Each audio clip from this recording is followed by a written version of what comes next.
Yeah, so the entire time I'm listening to music on my phone over here, I'm in Thailand or something like that. Yeah, I didn't know that there was like some sort of like feedback into like a mentally ill group over here that I assumed I'm playing music for or something like that. And then to the music messages I've been played. Yeah, so throughout my travel itself, the mentally ill themselves will then go off and play music back for me with certain messages. Yeah, to try to force me to listen to that message because of the fact that I try to force a diss into the person's profile. I'm like, yo, how insane do you have to be? You have to listen to that myself.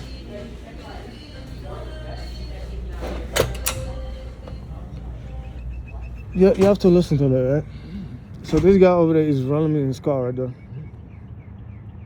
He's unaware of what's about to happen to him. What's up? He's gonna get picked up by this guy over there that just so happened to like be a police officer that's undercover. What that police officer just did is he used a surveillance tool onto his digital system over here. Yeah, just based off like the information that he picked up off his license plate or something. Alright, the guy's not come out, so let's see this guy right there. Right. So now he's inside his phone over here. And then he's reviewing his information around his phone here. But then he discovered that the guy over there reads stuff that's related to like the news. Crimes that happen within the specifically within the Department of Justice website. Yeah, they found out that he's reading military stuff of like so news group systems on there. He's getting information that's there or been there, but he himself, yeah, there's no scanning for at all. Even though the information is always there. Like he used to serve in the military for like 2 generations ago, maybe in Desert Storm. Right, he served in Desert Storm also back from the 90s, and he's not serving the military since then. Right, so now to that guy over there, he gets a new update about stuff that's like somewhat new, but not new at all. Just like stuff that's been there, because the fact that it's on the Navy's website, it's on the Air Force website, it's on the Army's website, it's on the DOJ's website, it's on the FBI's website, it's on the news website. It's there as information that's always there. But to him, he got a new information, and then it just so happened that the guy over there watched pornography, and then he hang out with some strippers and some escorts on the space out. And then eventually he just reads stuff that's related to like cartel stuff and like terrorist stuff. Yeah, and then someone that dude over here goes off and you listen to the guy's playlist to his phone over here that he listens randomly to. And then for like 3 years directly, every single day, that dude over here will go off and be that guy's shadow. Because of the fact that he gets to see that the guy gets an extra check digitally to like a banking system. That's why it's like the Veterans Affairs. And then eventually, because of the fact that he's a civilian, he goes to like, I don't know, Amsterdam, as in the red light district of Amsterdam. But this dude over here, he's like a degenerate, like an NCO or like an officer, yeah, that used to serve in the military, that does not engage into like sex activities and stuff like that, because he's married or something. He's dumb, right? So somewhere, because of the fact that the guy goes to church or all that stuff like that, he take it upon himself, yeah, to then go off and like snitch on like the person over here that's who he told as like a young E1 or something. That was like someone living the base, to then go off and buy chocolate and hang out with like some of the girls outside the base over here when their base tell him not to do so. So he took it upon himself as a civilian to then go off and snitch on the person, and then try to see if he can launch an investigation to the person to then go off and see if the pornography or like the sex act that he's doing is legal, or if the drawings that he watch is legal. That's all. Because especially the Japanese one that he never been used to, because of the fact that he's someone like a redneck, like this guy over there or something. Yeah, that I never seen hentai or like anime or nothing like that myself. And by the time he's done, the best complaint that he came for is that the guy plays video game. Yeah, he quit. He believed that he quit his job over here from the naval yard to then go off and like travel around the world for like sex tourism. Yeah, so that was his best excuse to go off and try to be inside a person's affair. And then by the time he's done with it as a fucking psycho, he goes off and he complains about the person's music playlist, and then eventually he uses a team to then go off and play music around the person. He tried to go off and gas the person. He tried to go off and like all sorts of stupid ass shit that made no fucking sense at all inside of American courts for like the past fucking 5 years.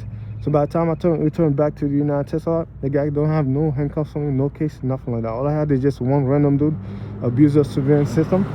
That's why it's like a background team, yeah, over the naval yard over here.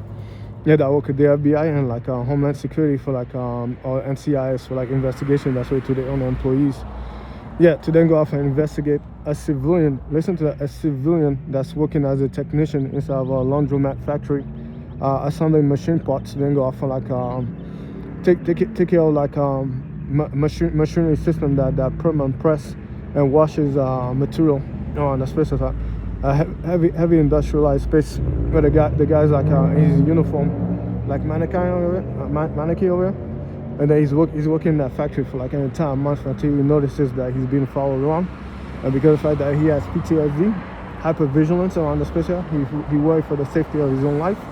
He decided, while he coincidentally was doing research about like advanced system and technology and like startups around the space, he decided not to take the risk to stick around a space where he's being followed as if it was a mafia group where that man will go off and kidnap and kill him or harm him in the process because he has hypervigilant post-traumatic stress disorder, a combat experience that then led him to a sense that this is dangerous to him. Do you know why? Because when he was being trained in Iraq, he was being told that some people would then go off and be on the base, survey you on the space and possibly kidnap you on the space. There were people on the base that were getting kidnapped.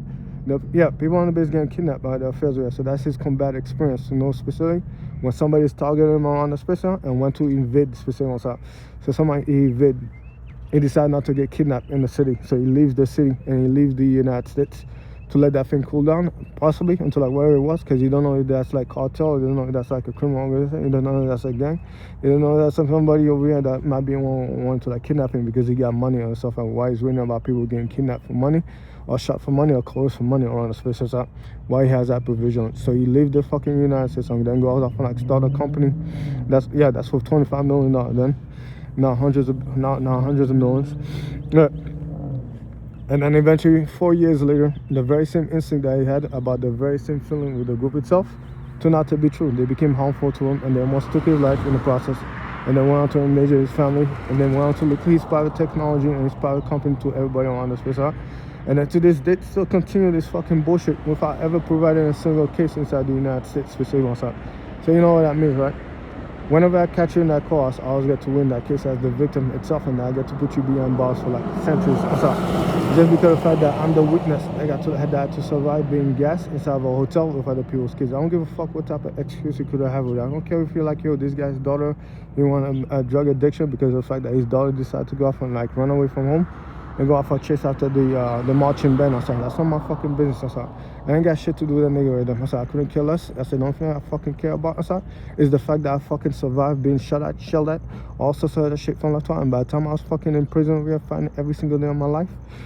Punching other niggas in the face and like moving in my fucking way so I could go off and escape to that fucking tunnel while I was not getting any fucking water or anything like that. So that guy was not there to go off and like fucking put that fucking water in my mouth for him while I was being thirsty. I didn't drink for like fucking 12 days while I was stuck in that fucking prison, almost being shanked. I couldn't do to like fight as if I was in a fucking gladiator ring. So by the time I made my escape Alcatraz, and then I made it out, and then I had niggas going off to like fucking shoot at me and blowing my fucking space around, I was on my own wild adventure where like I had to go off and like fucking worry about danger every fucking way else. Trust me, I said I don't give a fuck about that nigga. Especially now after surviving a death penalty. I got gassed multiple times, all that stuff like that. I definitely do not care about that nigga at all. I said all men for himself.